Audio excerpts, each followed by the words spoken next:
number 6.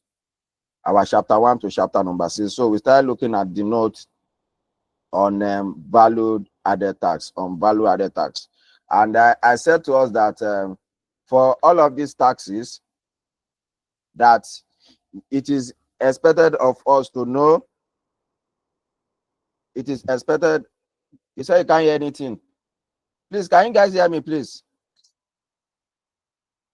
Is it my network? Please, can you guys hear me? Please let me hear from you guys. We can hear you. Yes, we can. Yes, we can hear you. you. Okay, thank you so much. So maybe that person that could not hear me, you can just leave and come back. But I'm sorry, you may not be able to join if you should exit and come back. So please, I've set up the YouTube link in case you couldn't join, so you can join via the YouTube link. So everybody that is raising up, and are you asking a question, or you just want to raise an observation, or you have something to say? Okay, so please just write down your question. I can't see the YouTube link. I've reshared it now. Please, I've reshared it to the WhatsApp group. Please just use the last one that I just dropped now. The first two that I dropped, yeah, in the WhatsApp group. The first two that I dropped, they were private, so I noticed a lot of people could not join. So I had to quickly go and reset it up again. So thank you. So in our last class, we started looking at the notes on value-added tax, and we said that for all these transactional taxes, value-added tax, withholding tax, and the others, it is important for you to know what is that tax. It is important for you to know the objectives of those tax, the respective tax. It is important for you to know the tax administrators. It is important for you to know the date of remittance. The date of remittance, it is important for you to know. And also, it is important for you to also know what are the offenses and penalties that is applicable to all these type of taxes. What are the offenses and penalties? What are the offenses and penalties? We have looked at, we started looking at the notes withholding value-added tax. And I think in the last class, which is 2 weeks ago, we stopped at the goods and services that are exempted from value-added tax. The goods and services that are exempted from value-added tax. And also we looked at how do you do your VAT liability last week. And I told us that your VAT liability is going to be your output VAT minus your input VAT. Output VAT is the VAT that you collected when you are making a sales. Don't forget, the VAT money is not your money. It belongs to the government. Input VAT is now the VAT that you paid when you are making purchases. But it is not all transactions that you can claim as an input VAT. When we get to the aspect of that note that is talking about it, you guys are going to have a proper understanding of it. So let's move with speed. So we will try and cover this note today. So what are the goods that are exempted from value-added tax? The following are the goods that are exempted from value-added tax, which I'm just going to read like 5 of it. Then you can read the other ones on your own. I'm sure all of us have the notes in our various groups. Number 1, all medical and pharmaceutical products, basic food items, books and educational materials, baby products, plant and machinery, and goods imported for use in the export processing zone, plant machinery and equipment purchased for utilization of gas industry sectors, and the last one, commercial and residential rent. Please, you can read the other goods. There were goods that were exported, exempted from value-added tax. What are the services that are exempted from value-added tax? We just look at few. Also, you can look at the other ones in your time, when you have your time. So the number 1, medical services, which means healthcare related services, but for both humans and animals, rendered by qualified health practitioner, but is excluding cosmetology, spa, gymnasium, and similar services. It's excluding of those services. Then we have services rendered by microfinance bank, pupils bank, and mortgage institutions. Plays and performance conducted by educational institution as part of learning, all exported services, and so on and so forth to the last one. Hire, rental, or lease of tractor, plow, or other agricultural equipment for agricultural purposes. Those are the goods and services that were exempted from value-added tax. And please just take note that the changes that are coming in 2026, it is not applicable now. It is not applicable now. Those changes, they are not yet applicable now. So what are the zero rate supplies and services?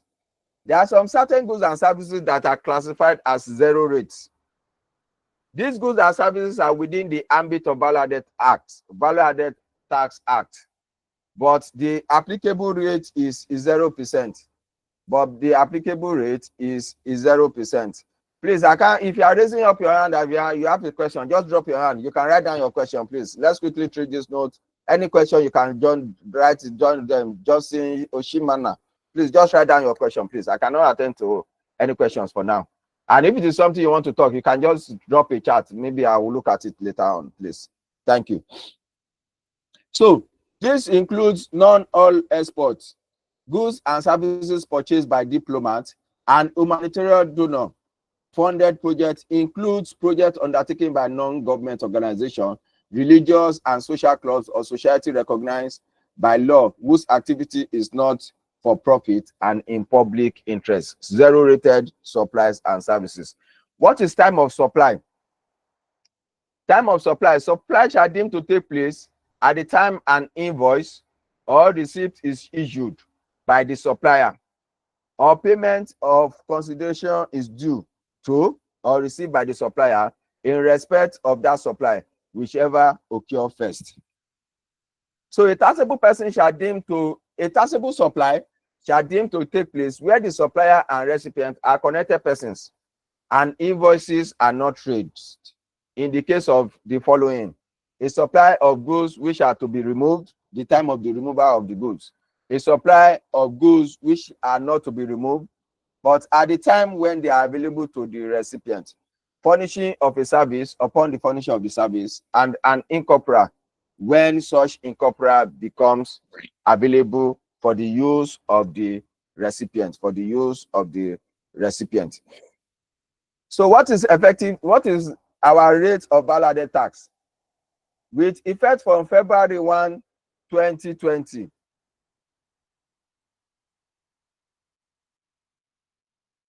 With effect from February 1, 2020. Okay, you can't have the note. Don't worry, I'll share the notes with us in the group later on. With effect from February 1, 2020, the value-added tax rate in Nigeria was increased to 7.5% for goods and services. So presently, we are making use of 7.5% value-added tax rate. And with the new changes that is coming in 2026, it is not going to be changed. It is still going to remain like that.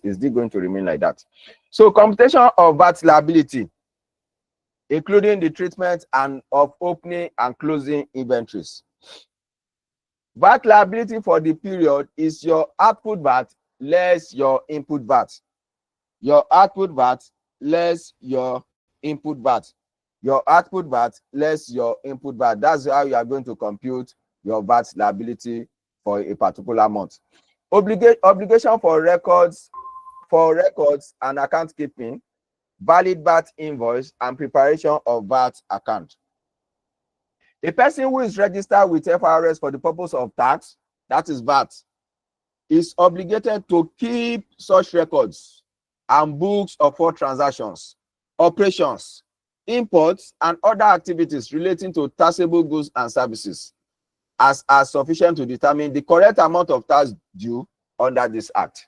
So it is expected that anybody that registered, and you know, any business, once you start commence the operation of business in Nigeria, it's expected of you to do what? To register for value-added tax. It's expected for you to register for value-added tax. In fact, it is even easy. Immediately you register your company CAC, automatically CAC will include with you, for you on your CAC, tax identification number.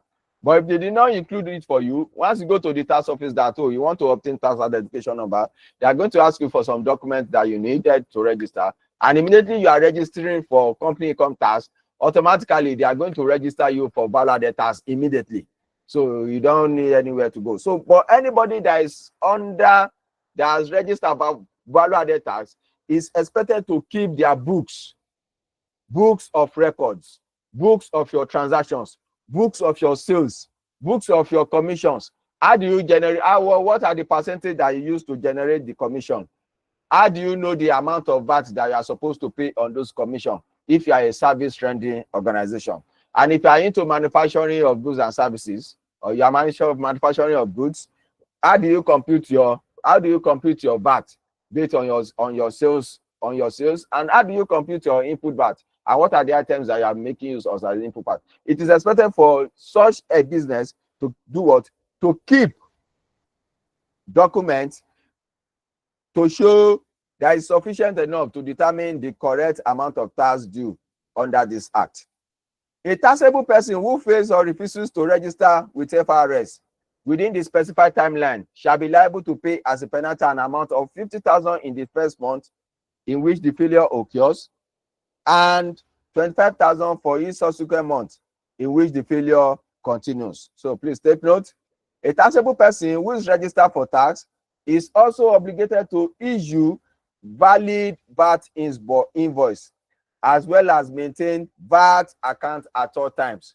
So it's expected for every business that is registered for tax to keep VAT general ledger accounts, which is going to be part of, if they should come for tax audits in your office, those are part of the accounts they are going to be requesting from such a business. Therefore, if a taxable person fails to issue tax invoice or issue an invalid tax invoice for goods sold or services rendered, the person is guilty of an offense and is liable on conviction to a fine of 50% of the cost of the goods or services for which the invoice was not issued. Also, a taxable person who fails to keep proper records and account of his business transaction to allow for the correct ascertainment of tax and filing of returns is liable to pay a penalty of 2,000 for every month in which the failure continues. So please take note, these are just part of the offenses and penalties. If you are not doing the right thing when it comes to value-added tax, you are not paying, you have not registered at all. The first month is 50,000. You have commenced business, you have not registered for VAT, and you have commenced business, and you are not charging VAT. In fact, that one is a criminal offense. So 50,000 for first month and 25,000 for subsequent month. And also take note, if you should fail to issue tax invoice or you issue an invalid tax invoice, the person is liable to a conviction of a fine of 50% of the cost of the goods or services for which the invoice was not issued. Imagine you render a service or you sold goods and you're supposed to charge VAT and you did not charge VAT. VAT is 7.5%, right? You did not charge VAT of 7.5%. Let's say the amount of the value of that goods that you sold is like 50 million naira. VAT is 7.5%. What's going to be the 7.5% of 50 million naira? I'm sure you can just look at it, but you now fail to do the right thing. Immediately you fail to do the right thing and it was discovered, that person is going to pay 50% of the cost of the goods or services for which the invoice was not issued. 50% of it. So please take note, it's good to always do the right thing. It's good to always do the right thing. What are the requirements for filing of value-added tax returns and remittance of VAT liability? A taxable person shall render to FRS on or before 21st day of the month following in which the purchase or supply was made. A person who imports taxable goods into Nigeria shall render tax on all the taxable goods imported by him into Nigeria. What is this place talking about? When is the date that you are supposed to remit your value-added tax? The transactions of July 2025, which is last month, it is expected for you to pay it on or before 21st day of August. Failure to do so, to pay on or before 21st day of August is going to lead to penalties and fines. Penalties and fine. Please take note. Please take note of this. Please take note of this. A taxable person shall, on rendering a return, if your output tax exceed your input tax, you remit the excess to Federal Inland Revenue Service. And if your input tax exceed your output tax, you'll be entitled to a refund from Federal Inland Revenue Service on production of such documents as may be required of him from time to time. An importer of taxable goods shall, before clearing those goods, pay to the FRS the tax due on those goods. The Nigerian Customs Service shall, before releasing taxable goods to the importer, demand the valid tax compliance certificate issued by the FRS on those goods. Please take note. If my output VAT, don't forget output VAT is the VAT that I added as part of my selling price. Let's say now my output VAT is 500,000 naira. Now my input VAT, which is the VAT that I made on purchases, my input VAT, which is the VAT that I made on purchases, my input VAT is like 300,000 naira. It means that I'm going to remit to FRS the excess 500,000 minus 300,000 naira, which is 200,000 naira. I'm going to remit it to FRS. But if your input VAT exceed your output VAT, the theory notes said they are supposed to do what? Refund to you. Please, the theory notes, okay? The theory notes. Nobody should come and ask me a question that, oh, I've never received refund before. Because even Mr. Tawo Yedele, when he was still working as in his one of the big four that he was working, he himself complained that he all his clients that he did something for, they have never received any refund before when they are supposed to receive refunds. But in the theory note stated that if your input tax exceed your output tax, you are supposed to do what? You are supposed to receive refunds. You are supposed to receive refunds. The good thing about it is that from 2026, all these our agencies, Nigerian Customs Service and all of them will be under the umbrella body of what's the name that they are calling it? Nigeria Revenue System, or I can't remember the name. So all of them will be on that name, and all the collections will be collected by one uniform person, one uniform body. So please take note of that. Limitations of the scope of input tax. Please, this place is important. Limitation to the scope of input tax. There are limitations to the scope of input tax. What are those limitations? Input tax allowed as deduction from output tax.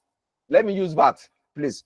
Input VAT allowed as deduction from output VAT is limited to the tax on goods purchased or imported directly for resale, and goods which form the stock in trade used for the direct production of any product on which the output tax is charged. Consequently, input tax on any overhead, service, and general administration of any business which otherwise can be expended through the SOP or L, and B,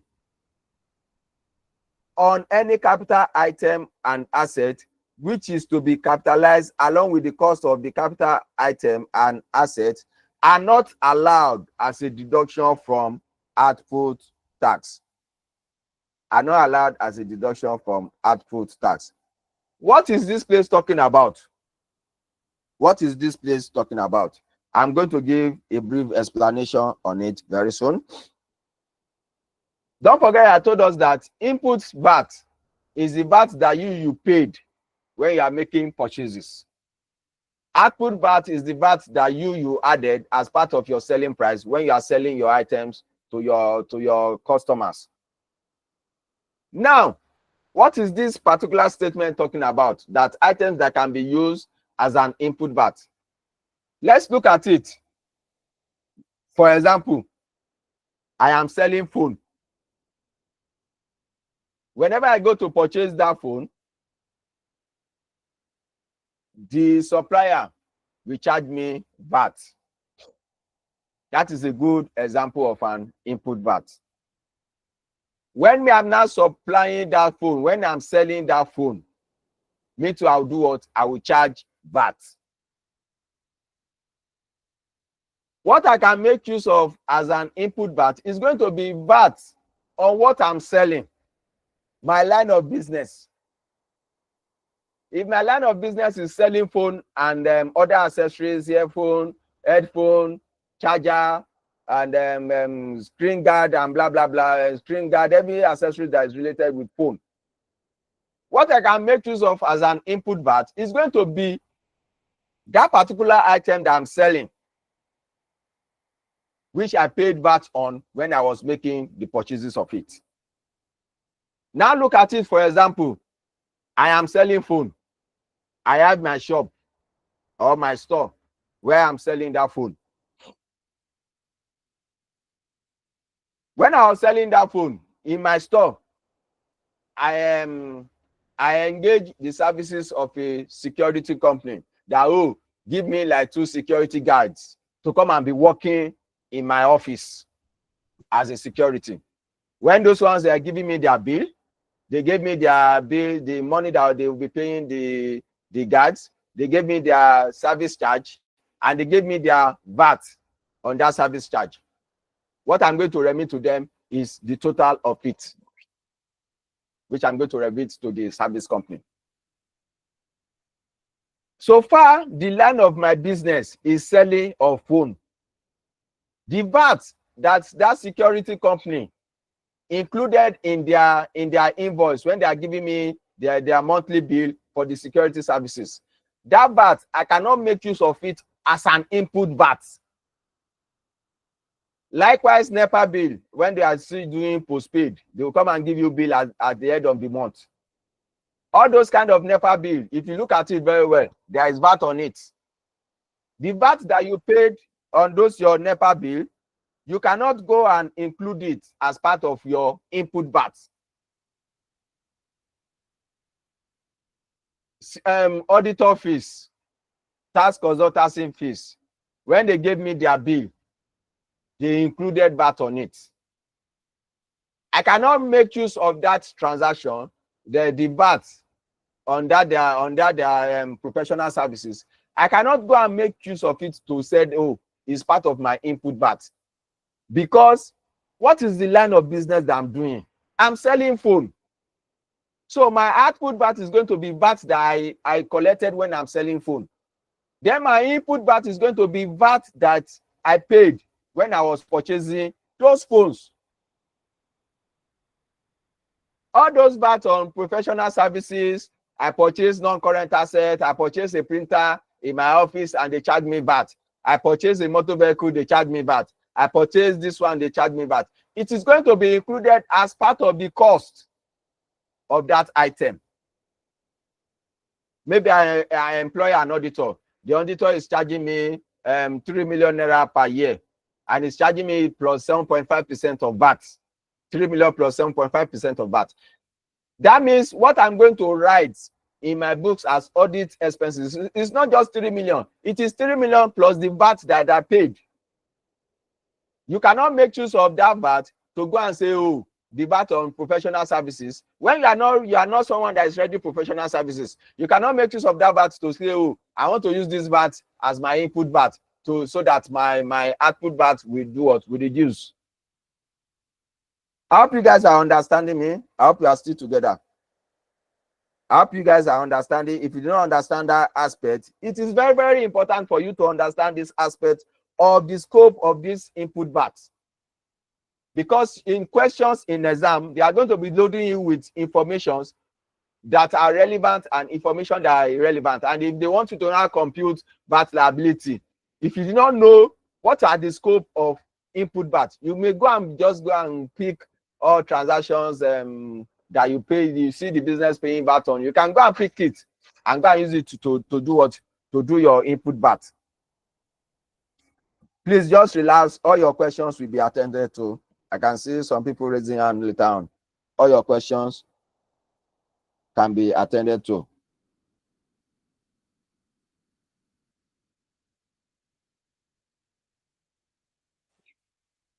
So please take note. VAT on all those items will be included as part of the cost. And the one that you will expenses, you will expense it. And the one that is non-current asset is going to be included as part of the cost of the non-current asset. So those are those. Self-account provisions. Self-account provision. The self-account provision imposed a duty to withhold and remit VAT on a taxable person to whom a supplier is made in Nigeria, where the supplier is the person exempt from charging VAT under the Act or otherwise paid to charge VAT, or the supplier is a foreign company without a fees based in Nigeria, whether or not VAT is included in the service. The taxpayer is expected to remit the tax due in the currency of transaction or not before the 21st day of the month immediately following the month of transaction, using a schedule in the prescribed form by FRS. Please take note, this currency of transaction from 2026 is going to change. You are going to, even if you charge on dollars, even if you charge in dollars, you are going to remit your VAT now in Naira, but it's going to be at an agreed rate, which is going to be stated by FRS, these are all the good reforms that I can say is a good one, because the dollar is scarce already. So why are you still imposing on me that, oh, the dollar that is scarce, I have to go to the block market and go and purchase dollar that is scarce already to remit VAT on my dollar transactions? So this self-account provision, it imposes a duty on some taxable person to do what? To withhold and remit VAT. To withhold and remit VAT. I remember one person chatted me during the week that, oh, please, they did the services for one company, and the company withhold the VAT, and they withhold the WHT also, which I told him that yes, there are some organizations that can do that. They can withhold your withholding tax, and they withhold your VAT also. There is the responsibilities on them to go and remit it to the relevant tax authority. Treatment of VAT on imported and exported goods and services. The first one, VAT on imported goods and services. On imported goods, VAT will be charged on non-exempted imported goods into Nigeria, and it is based on government assessment via Nigeria Customs Service. So any goods that you are importing into Nigeria, and those goods are not exempted from value-added tax, and the goods are VATable. Once the goods are VATable, then it means that the goods will be charged, and VAT will be charged on those goods when you are bringing into Nigeria. And the base of assessment is Nigerian Custom. And there are also 4 points of VAT payment for imported goods, which are through Nigerian Custom Service, Nigerian Port Authority, the shipping companies or airlines, and clearing and forwarding agents. The next one, VAT on export. All exported goods and services are exempted from VAT. This is in line with concept of destination principle, which allows value-added tax, VAT, to be retained by the country where the tax product is being sold or consumed. So please take note of this statement. Every sentence, every paragraph, every note in this ICANN study pack is very, very important to you, because they can test your understanding on it. I've seen a question where somebody shared with me, oh, they put turnover. They put a certain figure on turnover. Then they now went and put additional information that, oh, from this turnover of like 100 million, export sales is 50 million, local sales is 50 million. Somebody that does not know that, oh, exported goods are not supposed, you are not supposed to charge VAT on exported goods in Nigeria. It's supposed to be charged at the country of destination. Somebody that did not know, we just carry that 100 million and turnover, hammer it with 7.5%. And the person will now come back. That question number 3 that they ask on VAT, I destroy it. So please, you need to know that every note is very, very important in your tax. And take note of this aspect. Take note of this aspect. I hope we are still together. I hope we are still together. Okay, thank you. Treatment of VAT on sale and transfer of assets among related parties in business reorganization and restructuring. Assets employed in trade or business sold or transferred where a trade or business carried on by a company is sold or transferred to a Nigerian company in order to achieve a better organization of that trade or business or to transfer its management to Nigeria are exempted from VAT. One bank is taking over another bank in Nigeria. All those transfers or all those kind of business transactions which will lead to a more restructuring they are all exempted from value added tax. They are all exempted from value added tax. But there are some conditions for the entities qualifying for this concession to satisfy. What are those conditions? The companies must have been related for not less than a consecutive period of 365 days before the organization. And also, the service must be convinced that one company has control over the other, or some other companies are members of a recognized group of companies. The VAT exemption granted shall be withdrawn if the assets transferred in the reorganization are further disposed within 365 days after the reorganization. Within 365 days after the reorganization. Please just write your question down. I cannot unmute now.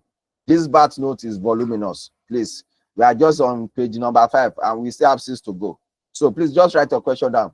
Please, I cannot unmute now. I cannot attend to any questions now. Please, please. Thank you for your understanding. We have types of tax VAT variants in when it comes to VAT. But what is this last sentence that I just read talking about? One company is taking over another company.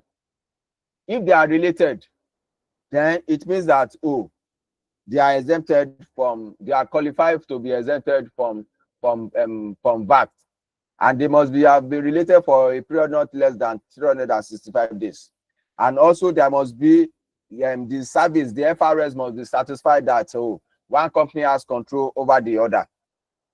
But if that company that take over the other company now dispose that asset off within 365 days, then that exemption will be what? Will be cancelled. So that means they are going to do what? Remit the VAT on such transactions. So the types of VAT variants. We have 3 types of VAT variants. We have number 1, the gross product variants. We have number 2, the income tax variants. And we have the number 3, the consumption variant. The consumption variant. The consumption variant. What is the first one? Gross product variant.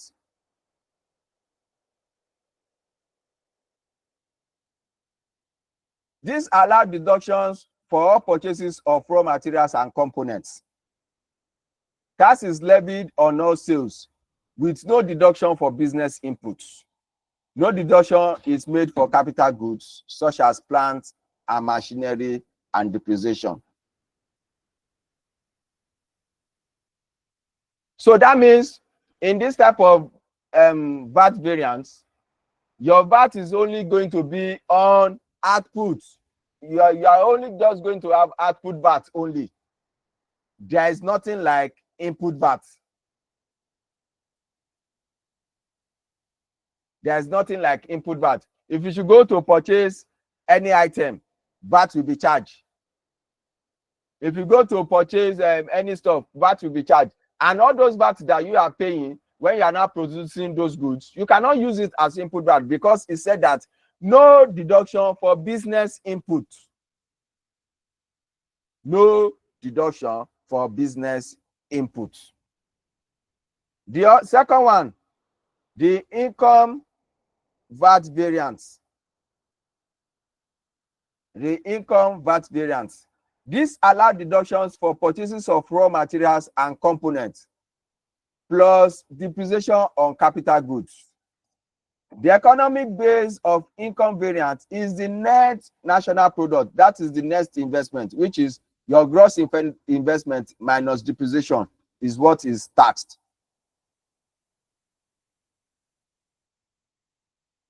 So in this income VAT variance,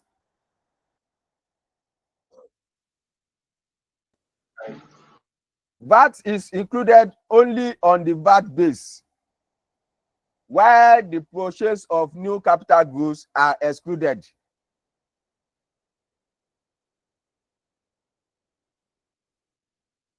Where the purchase of new capital goods are excluded. The third one, consumption variance. Consumption variance. With the consumption variance of tax, the economic base is equivalent to total private consumption. Here, deductions are made for all business purchases and capital assets. So in this consumption VAT variance, deductions are made for all business purchases and capital assets. So which means that, oh, this is the particular one that is used all over in the world, in most part of the world. And it allows VAT to be levied on final consumption of goods and services. And also, all your input VAT, it is allowed for you to deduct it from your output VAT. It is allowed for you to deduct it from your output VAT. And this is the variant that we are using in Nigeria, the consumption variant. And even that's the variant that is being used in almost every part of the world. This is the particular variant that is being used on almost every part of the world. So now let's go to the aspect that is very, very important for this VAT topic, which is offenses and penalties that are associated with VAT. Offenses and penalties that are associated with VAT. Offenses and penalties that are associated with VAT. A, when you furnish false documents. Anybody that furnish those documents, when you produce, furnish, or send or make use of a document which is false in any material particular, or you furnish any information to the FRS and you make a statement which is false in any material particular, the person is guilty of an offense and is liable to a conviction to a fine of twice the amount underdeclared. When you are remitting your VAT, you want to do it on VAT, what do you call that technology? VAT promas or tax promas, sorry, please, tax promas. You upload your schedule. Meanwhile, that schedule, you have done creativity in it. And then the system is asking you, because before you submit, finally, it will ask you to tick that the information that you are submitting is confirmed true and fair. And you yourself, you know that, oh, this information that I'm submitting is not true and fair, and you still went and submitted. You have committed an offense. The person has committed an offense and is liable to a conviction, a fine of twice the amount of tax underdeclared. A fine of twice the amount of tax underdeclared. Evasion of tax. In fact, I want to give you guys a question, maybe to do like an assignment. What is the difference between tax evasion and tax avoidance? So please write it down. What is tax evasion? What is tax avoidance? I want you guys to go and read on it. And I think I gave us a question on frank investment income. I'm not sure. Is it this class? Frank investment income. What are frank investment income? And what are the types of income that can be classified as frank investment income? So please start working on it. Work has started. No time to play. So let's move on. Evasion of tax. A person who participates in or takes part with a view to making the evasion of the tax by him or by any other person possible is guilty of an offense and is liable to a conviction of a fine of 30,000 naira or twice the amount of tax evaded, whichever is greater, or to imprisonment for a time not exceeding 3 years. Please take note of ignorance of the law is not an excuse to the law. I hope you still remember the maxims of equity. Ignorance of the law is not an excuse to the law. Failure to make attribution. A person required to make an attribution who fails to do so or having done so fails to notify the revenue is liable to pay a penalty of 5,000 naira. I think this penalty, to me, some of them need to be changed. Some of them need to be changed so that to make a lot of people to sit up. A lot of people to sit up. Failure to notify of change of address. You change your address and you did not notify FRS. It is an offense, so. Or you cease operation and you did not notify FRS. It is an offense likewise. So anybody that is guilty of such an offense is liable to a penalty of 50,000 in the first month, in which the failure occurs, and 25,000 for each subsequent month, in which the failure continues. Failure to issue tax invoice. A person who fails to issue tax invoice for goods sold or services rendered is guilty of an offense and is liable to commission or fine of 50% of the cost of goods or services for which the invoice was not issued. Resisting an authorized officer. Anybody will resist, hinder, or obstruct, or attempt to resist or hinder an authorized officer. Act under the VAT Act, or fails to comply fully with any requirement made under the VAT Act, or makes any statement in response to a requirement made under the VAT Act which is false or incomplete, and also procure or attempt to procure by any means any other person to act as foresaid, is guilty of an offense and is liable to a conviction to a fine of 10,000 naira or imprisonment for 6 months, or both such fine and imprisonment. Issuing of tax invoice by an unauthorized person. A person who, other than a person registered under the VAT Act or a person authorized to do so under the VAT Act, issues an invoice purporting same to be attributable to tax, is guilty of an offense and is liable to on a conviction of a fine of 10,000 naira or imprisonment for a month of 6 months. So who is an unauthorized person?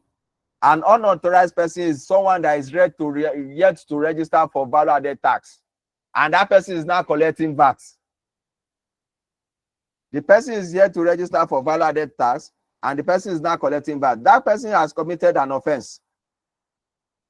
The person has committed an offense and is liable to a conviction. So please, let's be guided by our actions. Ignorance of the law, just as I've said, is not an excuse to the law. Failure to register. A taxable person who fails to register for VAT, that one is guilty of an offense and is liable to a conviction of 50,000 for first month, in which the failure occurs, and 25,000 for subsequent month. Failure to keep proper goods, proper records and accounts. The person is liable, he has committed an offense and is liable to pay a penalty of 2,000 naira for every month in which the failure continues. Failure to remit tax, VAT. A taxable person who fails to remit VAT within the time specified in section 15 of this act is liable to pay a penalty of 10% of the tax not remitted, plus interest at CBN minimum discount rates. Please take note. You're supposed to pay your VAT on 25th. On or before 21st of the preceding month. And that 21st of the preceding month is Saturday and Sunday. Tax promos will not listen to you that Saturday and Sunday is 21st falls on Saturday and Sunday. Make sure you do it before that date. Failure to do it automatically on the 22nd. Just go and log in on your tax promos. You see it. Immediately you now upload your VAT. Automatically 50,000 is waiting for you. 50,000 is waiting for you automatically on that 22nd. 50,000 is waiting for you automatically. And immediately you upload your output, your sales transaction, and the system computed your VAT, your output VAT. You put your input transactions, and the system computes your VAT liability. Automatically, you are going to see this 10% penalty being added and interest on that penalties. So it's good to always do the right thing. So please take note of the date. 21st of the preceding month is on weekend. Don't talk story. In fact, I always advise people, always do it before the 21st, so that if the system should go and hang, or there is network problem, you know that you have settled it. You know that you have settled it. You don't have any issue. Failure to submit returns. A taxable person who fails to submit returns to FRS is liable to a penalty of 50,000 in the first month, in which the failure occurs, and 25,000 in subsequent month, in which the failure continues. You're supposed to, your VAT is 3,000 naira. You're supposed to remit that VAT of January. Listen, VAT of January 2025 is 3,000 naira. Jejely, 21st of February, jejely, go and remit that VAT before the 21st day of February 2025. Failure to remit that 3,000, or you do not remit it up till now, that person is in serious soup, is in serious problem. Take note, the VAT is for January transaction. You're supposed to remit it on 21st of February. You did not remit it on 21st of February up to this moment. You are going to pay 50,000 for February. You are now going to pay 25,000 for March, April, May, June, July, August. 25,000 times that number of months. That is only for January, month of January transaction. Let's now say the same issue happen again in February. Your transactions of February, you're supposed to remit the VAT on 21st day of March. You do not remit the VAT on 21st day of March up to this moment. For February, 50,000 will count from March. Then 25,000 will start counting from April, May, June, July, August, until the failure continues. So please take note and let us act accordingly. Aiding and abetting commission of an offense. Any officer of FRS or any other person who aids and abets the commission of an offense of any of the offenses under the Value Added Act is guilty of an offense and is liable to a conviction of a fine of 50,000 or imprisonment for a term of 5 years. Please take note. Where a person conduct during any specified period has involved the commission or omission by him or of any other person, and it can be established that these people committed an offense, they shall be liable to a fine of 10,000 naira, or if greater, 4 times the amount of tax that was intended to be invaded by this conduct, or imprisonment not exceeding 6 months. The next one, K, on cessation of business, where the taxpayer fails to notify the service, penalty for failure to file returns will continue to apply. Somebody say I can't see your screen. Please, can you guys see my screen? So maybe you log out and log in again. It's up now. It should be your network, sir. So on cessation of business, where the taxpayer fails to notify the service of your change of business, penalties for failure to file returns will continue to apply. Offenses by corporate body, where a body corporate or a firm or other association of individuals commit an offense under this Value Added Tax Act, let that person be any director, manager, secretary, or other similar officer of the body corporate, every partner or officer of the firm, every person concerned in the management of affairs, every person who was purporting to act in the capacity as foresaid, they are all guilty of an offense and they are liable to be proceeded against and punished for the offense in like manner, as if he had committed the offense, unless the person can prove that the commission of the offense is without his knowledge, consent, or connivance. Unless if that person can prove to the Value Added Tax Act or to the court that he does not know about it, and he does not have any knowledge of it. Where a taxable person fails to render returns or renders incomplete or inaccurate returns, FRS shall assess to the best of his judgment the amount of tax due on the taxable goods and services purchased or supplied by the taxable person. Then the next one, If a taxable person or his agent does not remit tax on or before 30th day of the month following that, in which the purchase of service of purchase or supply was made, a sum equal to 5% per annum plus interest at commercial rates of the amount of tax remittable shall be added to the tax, and the provision of the Value Added Tax Act related to the collection and recovery of unremitted tax, penalty, and interest shall apply. So please take note.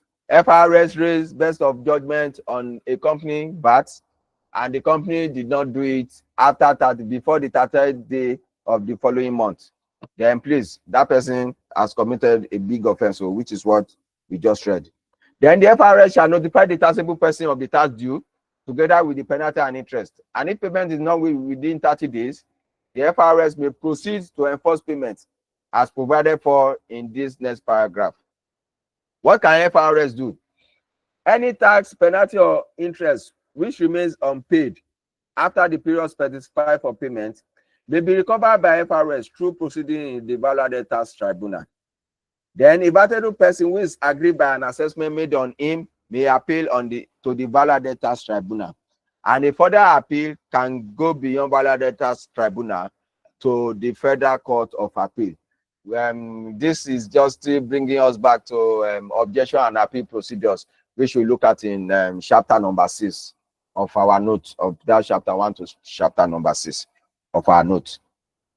VAT recovery.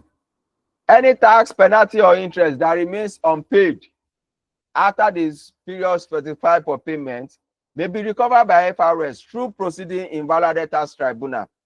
And the taxable person is the taxable person who is aggrieved by an assessment made on him may appeal to the VAT Tribunal. An appeal to the VAT Tribunal shall be made to Federal Court of Appeal. It shall be made to Federal Court of Appeal. So please take note. Don't forget that when we are looking at the objection procedures, we said that if any case is taken to the tribunal, and the tribunal should make their decision, if the decision is in favor of FRS, then the taxable person is expected to go and remit that VAT, even though you still want to go and contest that decision at other higher jurisdiction court. You must still remit based on the decision that was made by the VAT Appeal Tribunal before you go and go on to make your decision. VAT compliance threshold. VAT compliance threshold. Based on the provisions of Finance Act 2019, only taxable person with taxable supplies or 25 million naira and above are required to charge, collect, remit the VAT, and file monthly returns to the FRS. What did Finance Act 2019 brought in? Finance Act 2019 brought in a change into the categories of companies. So Finance Act 2019 categorized company into 3. We have small companies, we have the medium-sized company, and we have the large-sized company. Based on the provisions of Finance Act 2019, a small company is a company that the turnover is from 25 million, I said 25 naira, 25 million naira and below. 25 million naira and below. That is what is regarded as a small company. But from 2026, this figure is going to change. I think it's going to be 50 million naira and below. That is what is going to be regarded as a small company. So all those small companies, they are exempted from things. For some things, they are not going to pay tax. They are exempted from paying tax. And also, they cannot claim capital allowance. They cannot claim capital allowance. So all those companies that were registered after Finance Act 2019, these provisions of the law apply to them. They cannot charge, they cannot collect, and they cannot remit tax and file monthly returns to Federal FRS. But my question now is always this. If a company is now coming, if a company is rendering a services to me, and that company is charging me VAT, how will I be able to ascertain that, oh, are you not a small company? You are not supposed to charge me VAT now. How do I do that? Because if that company is a small company, the turnover is 25 million naira and below, and it's charging me VAT, that means that company is committing an offense. How do FRS follow all those kind of stuff to ensure that, oh, this company, you are a small company, why are you charging VAT and you are not remitting it to FRS? Any taxpayer who made 25 million and above, which is now a medium-sized company and a large-sized company, is expected to continue to charge and remit tax, even though it has not achieved the 25 million threshold in the current year.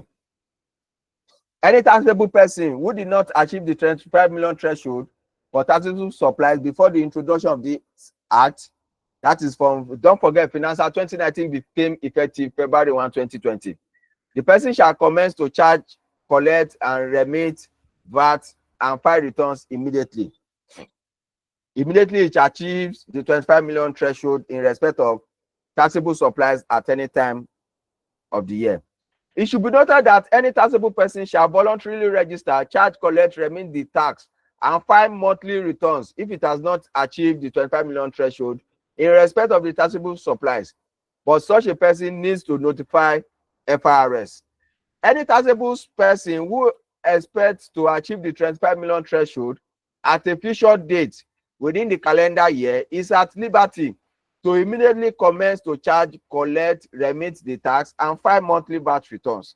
Where a taxable person achieves a taxable supplies of 25 million and above in a year, is expected to file monthly VAT returns, even though part or all of same is exempt from VAT. It should be noted that taxable supplies exclude capital assets, which are capitalized in the books, in the taxable person, and sale of the whole or part of the business. This information is giving us, oh, you are a small company. From January to June, your turnover is just like 15 million naira. July, you notice that, oh, your turnover from January to July now, from 15 million, it is now like 20 million naira.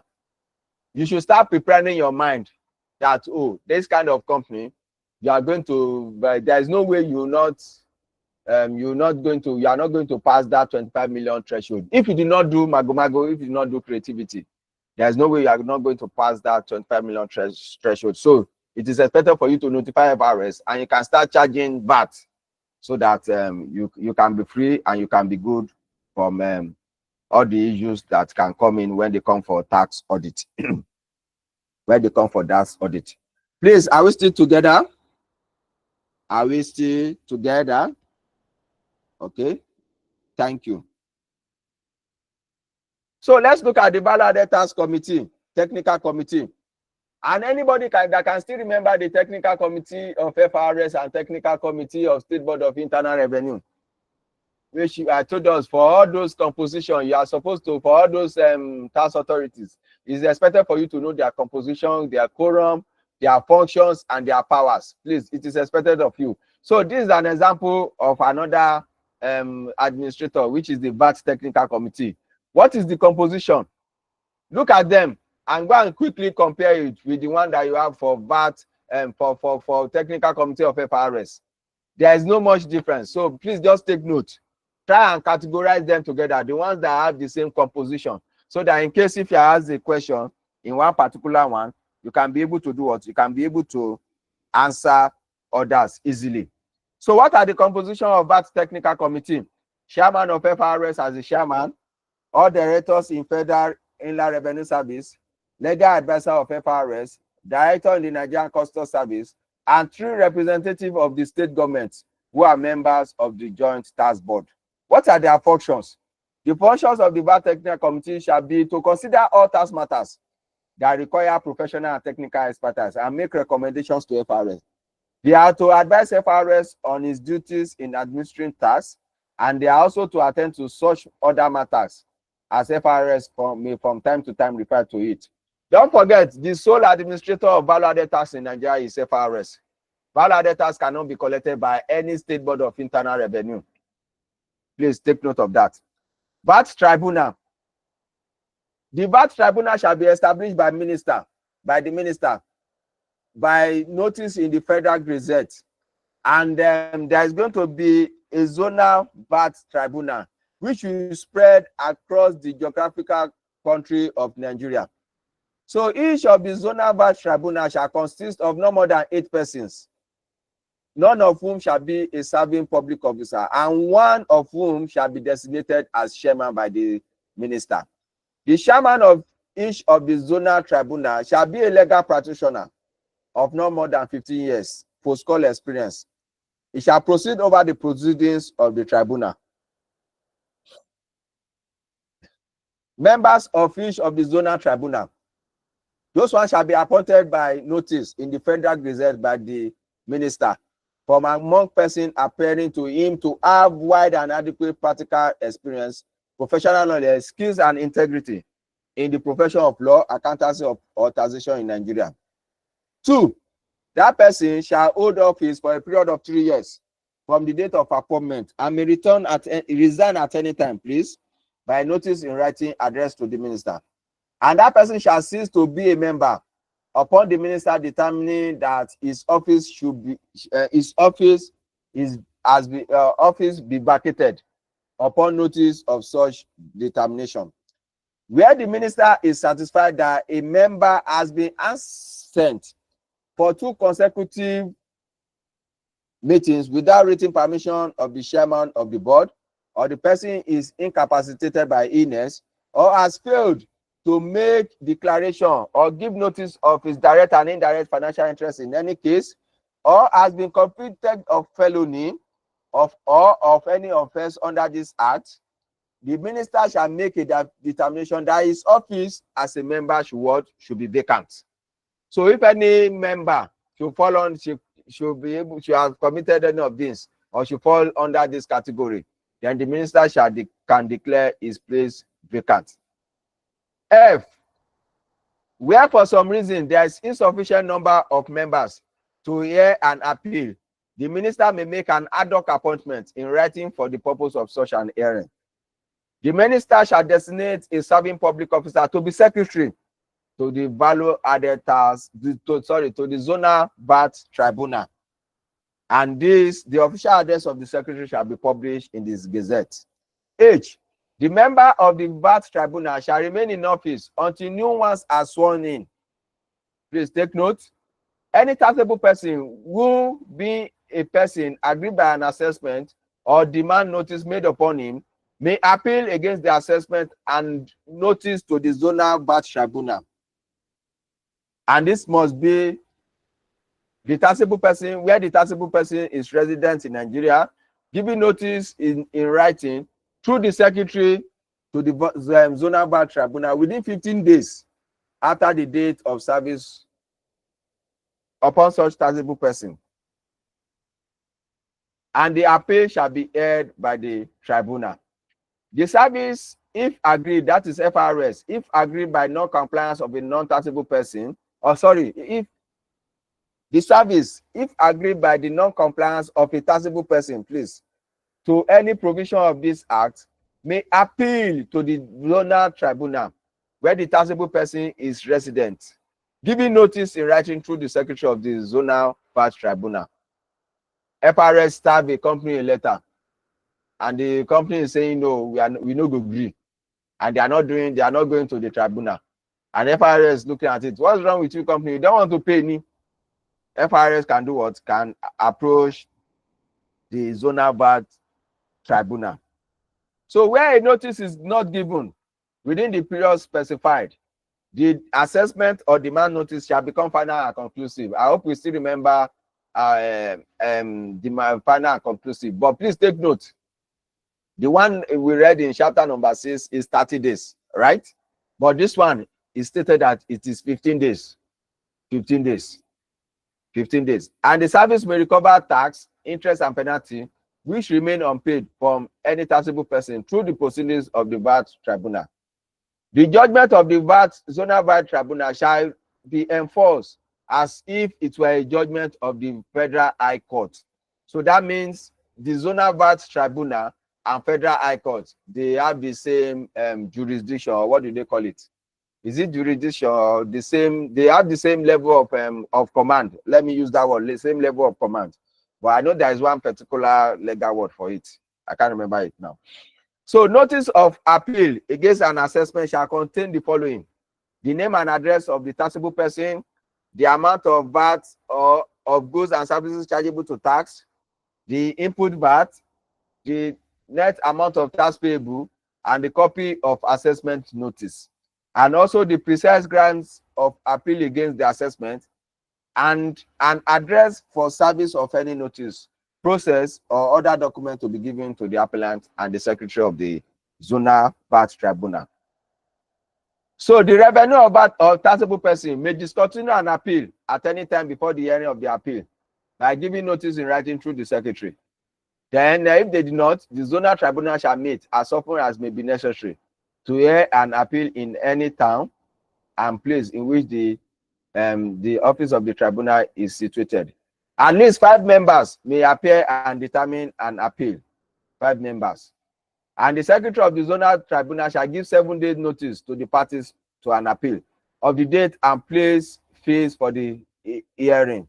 Then all notice and documents other than the decision of the tribunal may be signed under the hand of the secretary. X. The onus of proving the basis of grievance against an assessment or non-compliance with the provisions of the law shall be on the appellant. And I'm sure the appellant is most of the time the taxpayer.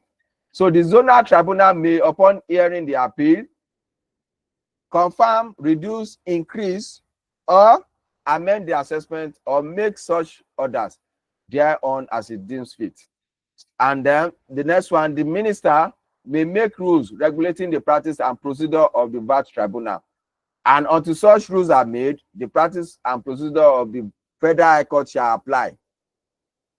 The next one, Federal High Court shall apply with any such modification as circumstances may be required. Any case on VAT issues with the VAT tribunal as jurisdiction and pending, any case on VAT issues which the VAT tribunal has jurisdiction and pending before the Federal High Court before the setting up of VAT tribunal shall be continued and completed with Federal High Court. Oh, the case is already before Federal High Court and they are now bringing it to the tribunal. So they said it's going to be continued and completed by Federal High Court. So that there won't be issue. I hope sometimes, maybe some years ago, you see one Federal High Court make one decision on a case, and you see another state High Court on the same issue making another decision, a conflicting decision. That was very, very common in Nigeria some years back. So after the decision of the VAT tribunal, notice of the tax payable or determined by the tribunal shall be served by FRS to the company. And notwithstanding that an appeal is still pending, the tax shall be paid in accordance with the decision of the VAT tribunal within 1 month. So VAT tribunal has made a decision and FRS is going to serve the company. If the company wants to go and appeal, that does not stop the company from going to do what? From going to make the payment of the decision that was made by the VAT appeal tribunal. Any party agreed by the decision of the VAT tribunal may appeal to the Court of Appeal. And so please, you must do that within, by writing, giving notice to the secretary, to the tribunal within 30 days after the decision. Why? The president of the Court of Appeal may make rules for hearing appeals on VAT appeal. However, pending such rules, the rules of the Court of Appeal shall apply. What is this space talking about? If there are no rules on hearing appeals on VAT appeals, then it means that the rules of Court of Appeal shall continue to be applied. Section 59 of Federal Inland Revenue Establishment Act of 2007 provides for the establishment of tax appeal tribunal with jurisdiction covering various taxes, including value-added tax. So it's expected for there to be different tribunal, tax appeal tribunal, where they are going to be listening to cases from taxpayers and the FRS. Miscellaneous. An authorized officer may at any time without warrant enter any premises upon which he has a reasonable grounds to believe that a person is carrying on business in order to ascertain whether the value-added tax is being complied with. And on entry, he may carry out such inspections and make such requirements as may be specified by FRS. He may also take with him such person as he considers necessary for carrying out his function under this act. But please, if you are working with any FRS, you want to go and do this, please apply senso. Don't just go and enter anybody office and say you want to go and do you are an authorized officer. You want to go and do anything. There one guy in Turkey. He enters Saudi Arabia embassy. He's a critic of the Saudi government. Shaburi, I can't remember his name. He's the president of Dogan. He entered the embassy. He didn't come out until today. Nobody knows his whereabouts. Until today, his body is yet to be seen. But video evidence was shown when he entered the embassy. Video evidence was shown when he entered the Saudi embassy in Turkey. But we cannot, up to today, this should be like 3 or 4, some 5 years ago. Up to today, they are yet to see it. So please, you want to go and enter any office, apply yourself. So apply yourself and make sure you go with some required person and make sure you state in your office, oh, I want to go and do a spot check on this company. I've been noticing them. Go with some required person and don't go alone. Appointment of an agent. FRS may, by notice in writing, appoint any person to be agent of any manufacturer or importer, and the person so appointed shall be the agent of the manufacturer or importer. Such agent may be required to pay any tax which is or may become payable by the manufacturer or importer from any money which may be earned by him or become due by him to the manufacturer or importer, as the case may be, and in default of such payment, the tax shall be recoverable from him. FRS may require a person to give information as to any money, fund, or other assets which may be held by him or any money due from him to a manufacturer or an importer. So FRS can appoint an agent. Who is this person that they can appoint as an agent? Somebody that is owing money that belongs to this manufacturer or an importer. Or you are the one that is owing a particular asset of this manufacturer or an importer. FRS can appoint you as an agent in such a way that they will tell you, oh, help us monitor this person, is owing us money and is not complying with the decision of the court. Whenever any money that enters his account, or any money, anything that is in your possession that belongs to this person, please let us know. Let us know. I hope you guys understand that. I hope we are still together. So sorry, please, we'll try and complete this note. The value-added tax note is voluminous, please. But it's important for us to know it. So let's quickly rush to it. So all the people asking questions, just hold on. Let's complete this. Let's complete it. VAT enforcement and practices. We had VAT visit. So the VAT inspector from the local VAT office from time to time can visit the premises of a VATable person for the following: to ensure compliance with VAT law, to ensure that amount deducted as VAT are promptly accounted for, and to examine method of keeping transactions and offer suggestions where necessary, and also to educate VAT agents on new developments in the system. Then VAT drive. This is to take place periodically at the instance of the zonal coordinators. VAT audit and investigation. This is to be instituted on regular basis by headquarters of FRS. It involves checking both VAT officers and VAT payers' records to ensure strict compliance with the provisions of the Act and accountability of the proceeds collected. Merits and demerits of value-added tax. What are the merits of value-added tax? 1, reliable source of government revenue. It eliminates narrow scope. It is a consumption tax. It's very easy to collect. Fairness is established because consumer pays the tax in line with their consumption of goods and services received. It can be used as a tool of fiscal policy, and items can be exempted. Tax rate can be changed to achieve specific economic benefits objective.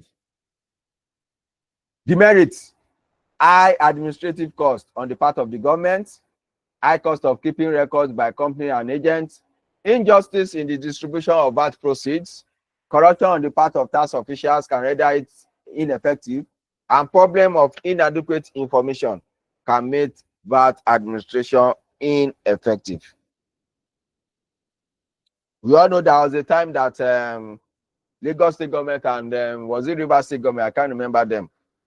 That the two of them were saying that the VAT proceeds were not distributed fairly based on how they collected, and they tried to now be charging VAT, and the court made the decision that FRS is the sole collector of what? Of VAT in Nigeria. So they cannot collect VAT. Lagos State government and was it? I think Rivers State now. I think Rivers State. The court specifically stated that they cannot collect VAT. But we all notice that, yeah, it may look as if there is injustice in the distribution of the VAT. But I still want to argue it that there are some companies that they remit VAT on their head, from their head office. Now let's look at it. Someone in Oyo State, let's look MTN as an example. Maybe VAT is being remitted at their head office. Are they showing that, oh, this VAT that is remitted from our head office, which is in Lagos, are they showing the record of the VAT of people that load recharge card in other states? Which I don't know whether they are showing that. So sometimes that injustice, yes, it may be real. It may be real, which is real, but sometimes it is debatable. It is debatable. Power of state government to collect consumption tax. Power of state government to collect consumption tax. On September 3, 2019, in the case between registered trustee of Hotel Owners and Managers Association of Lagos Hotel Owners versus Attorney General of Lagos State, the Federal High Court sitting in Lagos ruled that Lagos State has power to charge and collect consumption tax from who? Hotel, restaurants, and event centers within the state. So based on the 1999 Constitution, tax is in the purview of any state government, and provision of Value-Added Tax Act in respect of the tax are inconsistent with the Constitution and the Tax and Levies Act, and are therefore of no legal effect. The court also ruled that Taxes and Levies Act, amended in 2015, was enacted after the Value-Added Tax Act of 1993. What is this place talking about? Despite conflicting court judgments pre-2019 in respect of powers of state to charge and collect consumption tax, the Supreme Court in 2019 upheld the constitutional powers of Lagos State government to enact the consumption tax law in the case between Attorney General of the Federation versus Attorney General of Lagos State. To date, federal government is restrained by the Federal High Court in Lagos from collecting VAT on transactions which are covered by consumption tax law until there is a judgment of a superior court. Until there is a judgment of a superior court. What is this place talking about?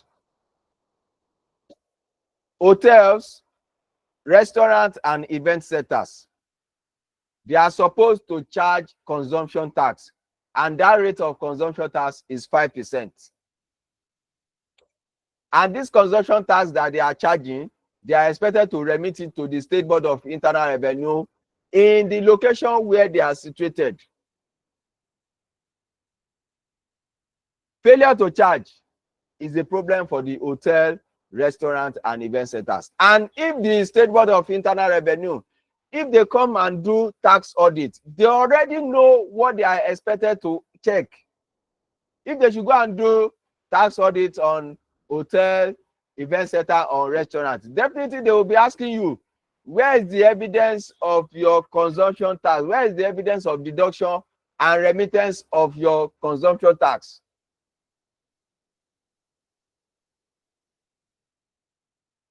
So sometimes you see some event centers or some restaurants or some hotel that they are charging 12.5%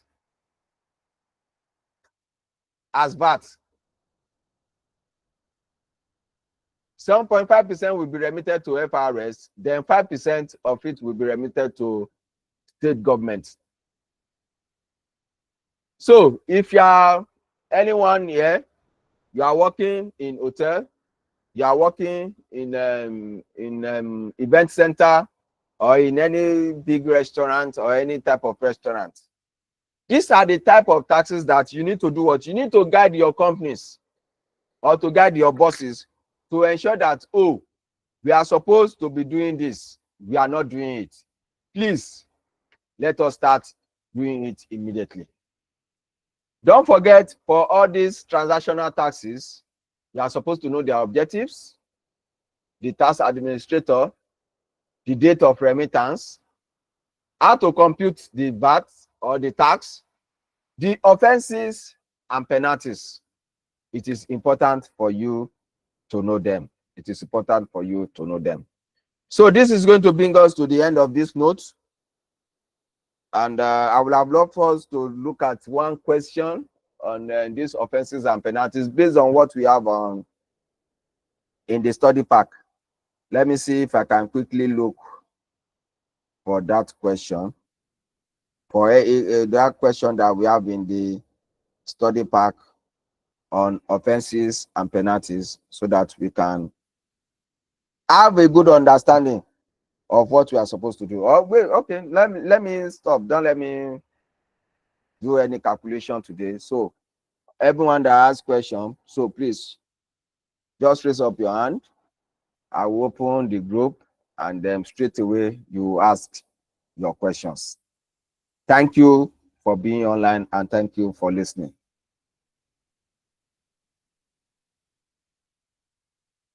Thank you, Rachel Ajayi. Thank you. So please, thank you, everyone. So please, you can go ahead and ask your question. Ugochi Obina. Thank you very much, sir. Thank you for the class. It was. So I have a question.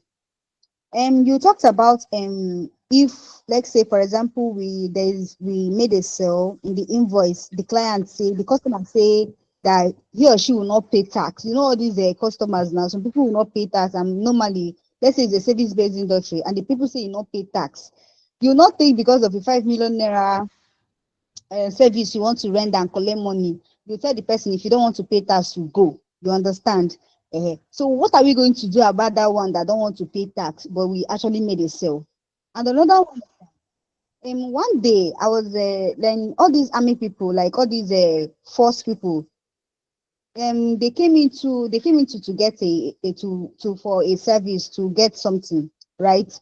And when they printed invoice for them, they said they don't pay tax. I don't understand. So Who said that?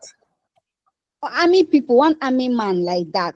So the receptionist, the salesperson called me that look at this person, don't want, they say he's not going to pay tax for the invoices or kiniko. And when I reached out to the GM, the manager said, no problem, now let's attend to him. The service he's going to be paying for is actually a very good amount of money, but I don't understand this two-case scenario. What are we going to do about it? Well, in that kind of scenario, either you pay the VAT, your company will just pay the VAT straight away to avoid problems with FRS. Even the army people, who is telling them that they don't pay tax? They charge tax for even they are on their income. Tax is deducted from their income, but it's being remitted to Federal Inland Revenue Service. Taxes of military officers and police and any other force is being deducted. Payee is being deducted from their money and is remitted to FRS. So there is no exemption in the VAT law that said army should not pay VAT.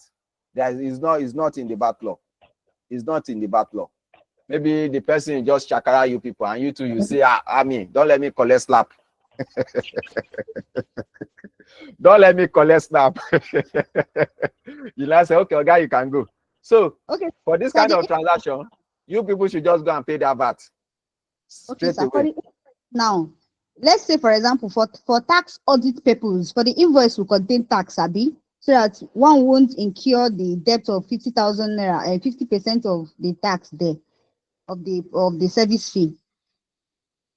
Yeah, you know, you are going to be showing, if you want to pay your VAT, you want to do your output VAT, on Tax Promise, there is a schedule that you downloaded on Tax Promise. What Tax Promise is going to ask you is, what is the figure of your sales transaction? You are going to mention it there. Immediately you upload it on Tax Promise, you select the currency. Tax Promise will generate to you the VAT that you are supposed to pay automatically. Yes, I know. I'm talking about those ones like that. Let me use the army now. Like the army said, is not going to pay tax. So your company should pay it. The salesperson remove the tax from the invoice. Now, for tax audit purpose, that invoice now is going to be a problem now. So are we to give the person the correct invoice, which includes the VAT payment, and just collect only the sales, and we will not pay the VAT? Madam, once you issue the invoice to the person, maybe now what the army man is paying, what you wanted to sell is 5 million naira, right? That is your own sales amount.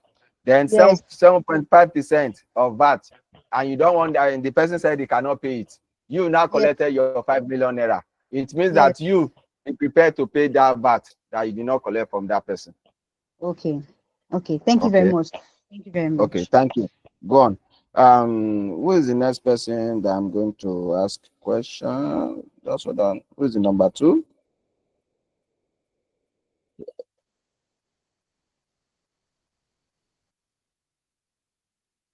Mr. Raphael. Mr. Raphael, please, your question. Good evening, sir. Straight to the question, sir. Good evening, sir. Yes, sir. Please, like when you upload your invoice for VAT on Tax Promise, and then you now print your tax liability out, you take it to bank, and at that day you were told that bank the network is down. Since you have uploaded that day is on the 21st, Abi? Yes, sir. Since you have uploaded and you have not paid, maybe you pay the following day, will you still pay the penalty? Bros, immediately you pay, it will show on Tax Promise that you have paid. So you downloaded, you generated invoice, and as the 21st of the month, you have not paid. You have not paid, though. You have not paid. I've never encountered it before. So me, I always try my best. 15th. I gave myself 15. The Lord gave me 21. But I gave myself 15th of the preceding month. Let me do what? Remit it. So that I'll be free. Please don't do it on the last day. I've never encountered this thing you are talking about before. But I know a friend that she forgot to remit. And then 21st was on Saturday. 21st was on Saturday. And instead of her to remit and look for how she can make that payment online, you know, you can pay online instead of going to the bank also. You can pay online.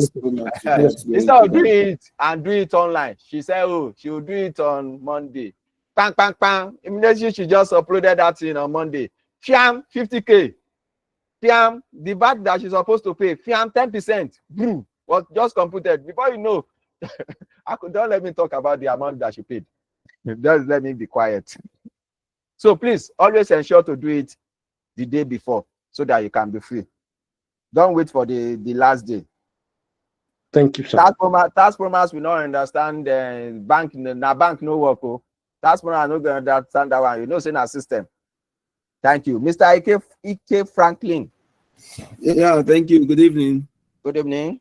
Yeah, you actually mentioned 25 million and below. As yes. So how do you know if someone gave you an invoice? How do you now know that this person is actually the turnover is less than 25 million? Can you see that at the you cannot know it, though. You cannot know it. There is no way you can know it. So how do you handle that? It's none of your business. The person charge you VAT on the transaction, pay it to the person. Whether the person charge you and it did not remit, that is his own problem. The day that the VAT FRS people will come and do tax audit on him and they ask him for the invoice and they saw in his invoice that, oh, you have been charging VAT from the transaction that you are collecting for people, and you are not supposed to charge, or you charge it and you do not remit, it's an offense. So that person is going to be facing that problem himself. It is not your own. Because I know of a person that we've actually been charging this person withholding tax. So, but the person wasn't happy that we're charging that withholding tax. He now went and started charging us VAT. But so now, how do you know that this person is actually? You cannot know it. You cannot know it. You just charge you withholding VAT and withholding tax and do your own. Remit it. You know, concern you. If that person is not supposed to charge and is charging, that's his own business. He will face the problem later on. Mr. Emmanuel Shibuzo. Okay. Thank you. Thank you.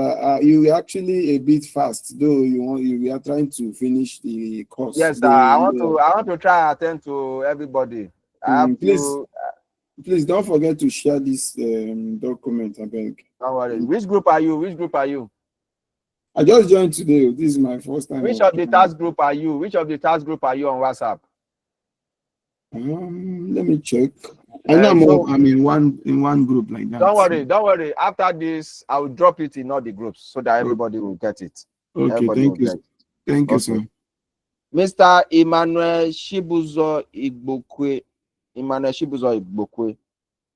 Okay. Good evening, sir. Good evening, sir. Can you speak louder, please? Thank you. Thank you so much, sir. I must appreciate you, sir, for your work this night. Thank you, sir. You really dropped it. I've been in tax, though I've not written for once. I just joined this class today, but I've been attending some classes. But I think I love the way you handle this class today. Permit me first. Is tax being charged after charging on a mother company? Is it also being charged on the subsidiaries? That's one. If it is being charged on mother company, and the mother company is situated in Abuja or in Lagos, and other subsidiaries may likely be in Maiduguri, are these other sub-companies going to pay tax to Maiduguri State? I don't know if you understand my question on this aspect. I get your question. The company will also pay where it is situated. That's one. Secondly, there was something you mentioned, though you said theoretically. I think I was very impressed in that language. Theoretically. Why is the VAT on customers and on business people only, without much regulation on the either FIRS or the state recovery tax agents? That's two. Thirdly, why will tax like FIRS, like you said, make somebody that is working in my company an agent without paying that agent, and the payment of the agent will lie on me who owns the company? So that some of us who are into this, if you pass your icon, you'll be able to advise your client very well. Thank you so much, sir. Okay, thank you so much, sir. For the first one, I'm with you, sir. Can you hear me, please? For the first one, hello, sir. Can you hear me? Can you hear me? Can you guys hear me, please? For the first one, VAT is collected by FRS. It's not collected by state. So if the parent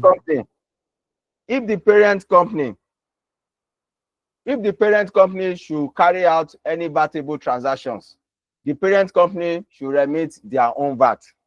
If the subsidiary should carry out any transaction that is VATable, then it's expected that they themselves, they should do what? They should register and remit their own VAT.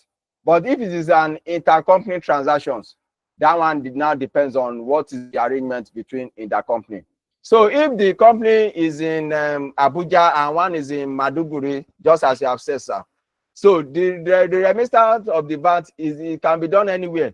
There is no law that says that it should be done in Lagos, but it's just that VAT is remitted to FRS. Make sure you remit it or not before the date that was remitted.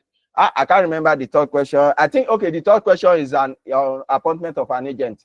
If FRS you appoint you as an agent, then that means they want you to help them to be able to recover maybe their VAT or the VAT liability from a company or from a manufacturer or from a manufacturer. So if they should appoint you as an agent, you can work with them as an agent if you want to. You can work with them as an agent.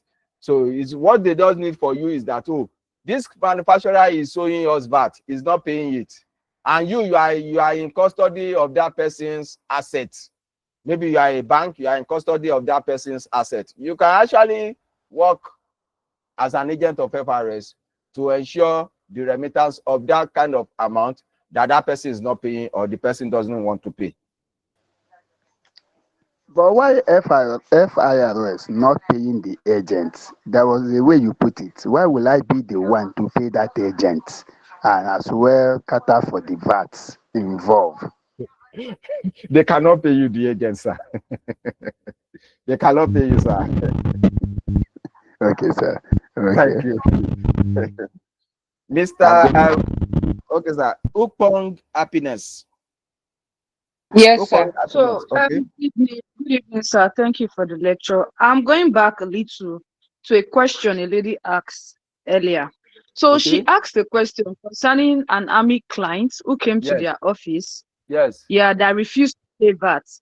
And yeah, you said the company can go ahead and make payments for that VAT since the man refused to pay the VAT. Now, you didn't answer the aspect of where she said, should the VAT be calculated that invoice being given to the man, irrespective of the fact that the company is the company will be paying in respect of that client. So I didn't really get that aspect clear. Fine, it has been concluded that the company will pay for the VAT since they did not collect it from the client. But now the invoice that is being issued to the client, are they supposed to report the VAT that will be paid on behalf of the clients on that invoice? Won't it stand as falsification of documents? You mean if they did not, if you give an invoice and did not include VAT, is an offense? Yes. So that is where I'm going back to. Yes, so it you is. You gave an invoice, and I told you that I'm not paying. You cannot go and alter it now. You just issue me the invoice, JJ. Maybe I want to buy something worth of 100 million for 100. Wait now. Maybe I want to buy something worth of 100 million from you. I wanted to charge me VAT. I said I'm not going to pay that VAT. And it's 100 million that I'm going to pay you straight away. That's 7.5, or is this how much is the VAT? Is this 7.5 million, or what's the figure that can be? That is your own issue to pay it, right? It is left for you. Yes. If you want to do business with me, you do. If you do not want to do business with me, tell me to go. Simple and straightforward. But now the question now is, they've done business with this client. They've given the client the goods and whatsoever services the client came for. Now you made mention that the company will have to remit the VAT for that goods or services being rendered to that client. To be safe, to avoid legal issues, to avoid paying penalties, ignorance of the law, ignorance that, oh, this person is an army. Is that an excuse? Okay. Yes. Do you understand, ma? Yes, I do. Thank you, sir. Okay. So you have an option. The person wanted to buy your item. He doesn't want to pay the VAT. Okay, Oga, I'm not selling. Have a nice day. Okay, you look at it. Oh, the income that I'm going to make from this thing, oh, I can actually cover the VAT. Oh yeah, Oga, come and pay. I'll give you. Then me, I'll go and pay the VAT. It depends on your company decision. Now, I paid the VAT in respect of this man. Should I still record that VAT I paid on the invoice I'm giving to him? Or I should still leave it blank? You cannot leave it blank. Don't leave it blank, oh. Don't leave it blank, please. So far you have remitted, just put it there like that. If it is an invoice that is supposed to be included, please don't leave it blank. Please, I'm begging you. Please. Okay, no problem. Thank you very much. Ibrahim Olatubosun. Sorry, I cannot be able to take everybody. Ibrahim Olatubosun, please. Hello, sir. Okay, go on, sir. Listen, my own question is that normally normally issue ask an identification number on their certificate. That number is it already validated or someone need to visit FIS office before it is validated? So that's my question, sir. Okay, if a company put their can you No, please move? I mean, sir. Okay. I mean, the certificate na PAC normally use for someone that register for them with them. They normally put in number there. That in number is it already validated or someone need to visit FIS before it is validated? Oh, okay, yeah, you need to visit the FIS office. Please, can you mute, please? I'll answer your question. Thank you. So you need to visit FRS office from recent we have observed the TIN number that CAC used to put on that certificate. It used to complete. When you get to FRS office, you see that you notice that that TIN number already belonged to somebody else. So you can still visit FRS office, please. But you need to visit FRS office. Okay, Fadipe Eniola. Yes, good evening, sir. Thank you so much for this. Okay, my question is on VAT on tax promise. When a company register for VAT on tax promise, is it the same thing as CIT? Do I need to register for CIT separately, or when I register for tax promise, I automatically register for CIT? That's one. And the second one is, how do I go about input and output VAT on tax promise? Thank you, sir. Okay, thank you. For question number one, when you go to FRS to register, there are different documents that you are going to use to register for company income tax, and there's another document that you are going to use to register for value-added tax. I think from 002 or something. But they are still going to be asking you certificate of incorporation from CAC2, from CAC7. Yeah, and they will give you a form to register for company income tax, then a separate form to register for value-added tax. So there are two different forms that you are going to fill. But once you are registering for company income tax, automatically they will give you form to fill to register for value-added tax. Number one. Number two, your question on output VAT and input VAT.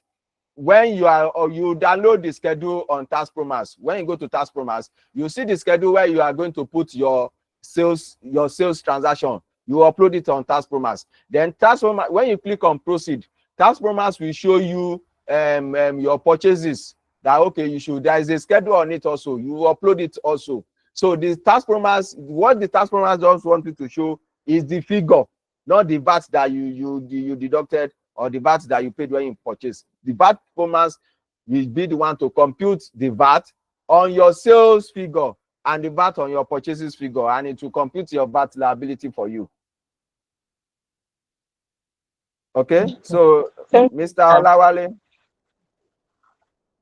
Mr. Olawale. Mr. Olawale. Okay, Mr. Rabiu Mohammed. Mohammed Rabiu. Good evening, sir. Okay, good evening, sir.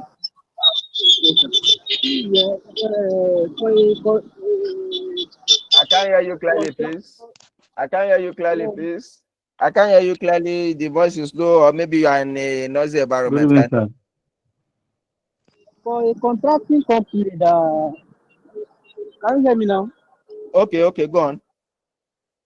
For a contracting company that their VAT and withholding have been deducted at source. Yeah.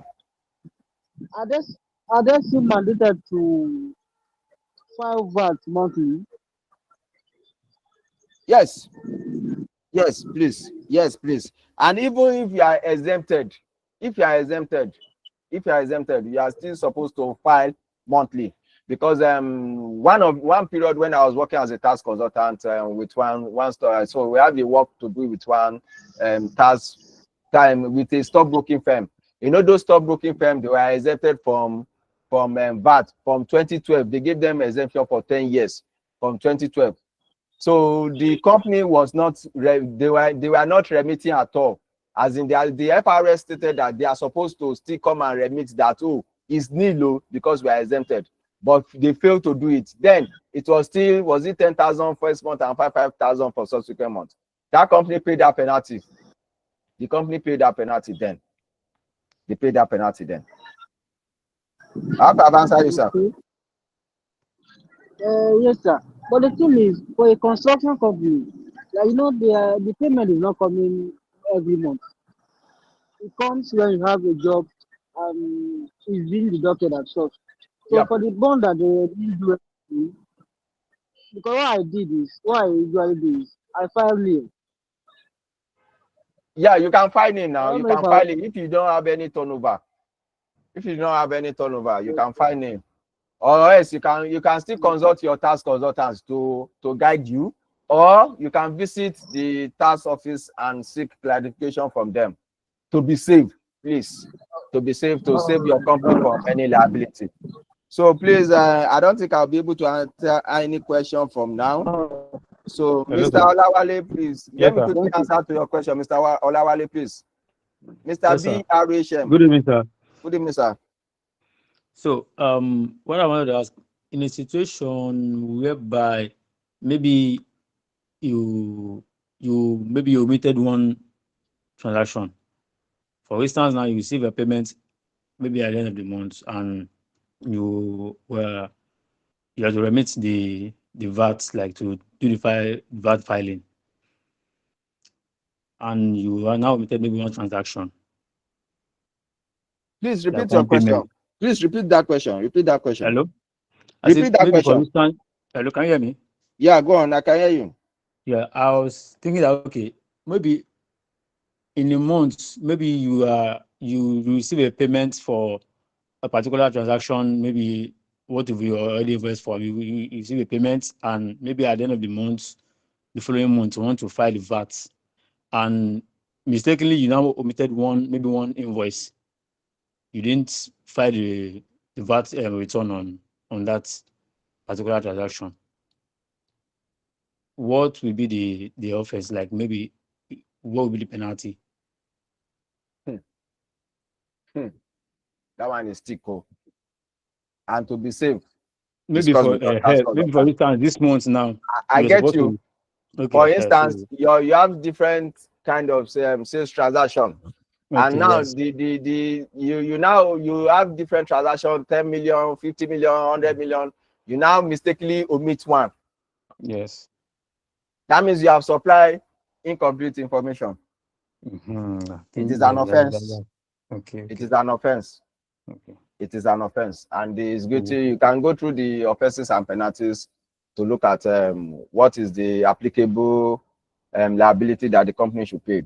But I'm sure, well, if you approach them, explain to them, they are human being. That's just the simple truth. They are human being. Okay. You approach them, you explain to them, blah blah blah. Genuinely, they can, if the person is in good mood, they can listen to you and help you do it properly. In fact, what? Okay, I'm thinking of something again. Okay, what if maybe you receive the payment and you couldn't identify the actual invoice the payment is meant for? Because at times when you see payments, you might be maybe expecting, like, you may write an email to your clients that, okay, this payment that you made is for which particular invoice. At times after deduction from source and every other stuff, the expected amount you be expecting on that transaction won't be same amount. So at times they just make the payment, then you maybe were like, okay, you now write an email, okay, can you help me with which invoice number do you make this payment for? Because you're able to identify that. So maybe they are unable to answer you on time, and you just have to, okay, let me just file the ones that I have at hand for me not to waste my time on this particular one. Let me just go ahead with the remaining one. Okay. So what can someone do in that situation? Well, what you can do is maybe to make recommendations to maybe the contact person with the company. If they are paying, they should be putting the invoice number as part of the description of the transaction. so that or part of the reference that will be appearing in the bank. So they can quote the reference number so that you can easily identify which reference number that it depends with. Or else you can consult with your tax consultant to give you headway on the particular one to do. Okay. So the last question is no, I cannot take any last question again. Please, the class is supposed to be on by 9 o'clock. Okay. So I will open the group. You guys can come to the group and be asking your question. Please, I'll open the group. You guys can come to the group to ask your question. Please, I cannot take any further question again. Even on YouTube, I can see some questions on YouTube, but please, I cannot take any question again. So thank you for joining. We'll continue with the calculation questions next week, and I will try and complete everything on value-added tax. Then we'll move on to withholding tax. So those are the very, very important aspects of the question that we need to join. So thank you for listening and thank you for being online. So thank you. We'll meet again next week. By God's grace, we are going to meet again next week. So good night, everyone. Yeah, the note will be shared. The note will be shared. Good night, sir. Thank you very much, sir. Okay. Good night. Thank you. Thank you very much, sir. Yeah, good night. Thank you so much.